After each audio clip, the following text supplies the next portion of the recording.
আচ্ছা, নমস্কার দিদি। নমস্কার, তো জোরে বলো। নমস্কার। আচ্ছা, আপনার মেয়ে না? হ্যাঁ, না- নাম কি? মাম্পি দাস। মাম্পি দাস। আচ্ছা, আপনার পরিবারে কয়জন আছেন? 5 জন। 5 জন আছেন। আচ্ছা, সরকারের কাছে আপাতত কি কি অনুদান পাইছেন? কিছু নয়, শুধু ভাতাটা 1000 টাকা। আচ্ছা, এই ভাতাটা বাড়লে কি সুবিধা হচ্ছে না? হ্যাঁ, কত ওটা তো হওয়া হয়। দরকার?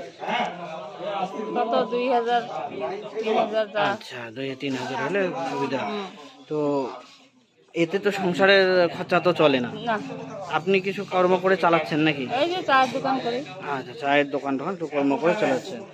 তো সরকারের কাছে ভালো কিছু দিদির জন্য করলে ভালো হয়, সেটা একটু হ্যাঁ, বলুন। সেটা কি আর, ঘরটরও পাইলো না, কিছু পাইলো না। একটা সাইকেল ট্রাক। হুম। আচ্ছা, সাইকেল আর ক্রাকের ঘর হলে দিদির হ্যাঁ, ভালো হয়। তো দিদির কোথায় কত পার্সেন্ট আছে ও সার্টিফিকেট? 100% আছে। 100% আছে। আচ্ছা, দিদির পাগুলো একটু তুলে ধরেন যে। আচ্ছা। দুইটা পায়ে না আছে, বা হাত, দুইটা পা। হ্যাঁ,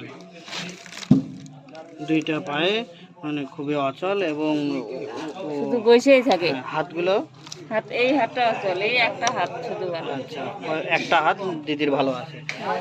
তো আমরা সরকারের কাছে এবং বিভিন্ন কোম্পানির লিডারদের কাছে এতটাই অনুদান যে এ দিদির সাহায্য করুন যেভাবেও একটু।